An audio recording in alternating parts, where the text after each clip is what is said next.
ушул бардык садиктерде, бардык мектептерде жашы жеткен, пенсионный возрастка жеткен биздин эжеке агайларыбыздын бардыгы дем алышка кетиш керек. Мен аларды жаман дебейм, алар молодцы. Өмүр бою жүрөгүн ушу мектепке арнады. Бирок убакыт келди. 65-67 жаштагы мугалимдерибиз директор экен. Тилекке каршы бул мен ойлойм туура эмес болуп калат. Жаштарга бериш керек да. Жаштарга берели. Мына убакыт келет, биз деле кетебиз. Убакыт келет, барды кетет.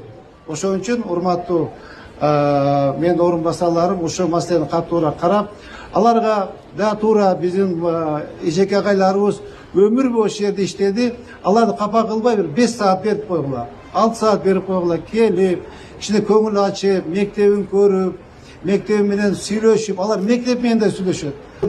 Мынакей Горонодо жанагындай семейный династия болуп кетти. Семейный династия. Апасы иштейт, апасынан кийин келине калат, апасы иштейт, апасынан кийин кызына калат. Бүт деген мондай кылып гадами 5 жыл, 10 жыл, 20 жылдан бери иштеп Горонодонун бардыгын жанагы семейный династияга айландырышкан. Булардын бардыгын урматтуу ата-эне, силердин жардамыңар менен барын тазалайбыз.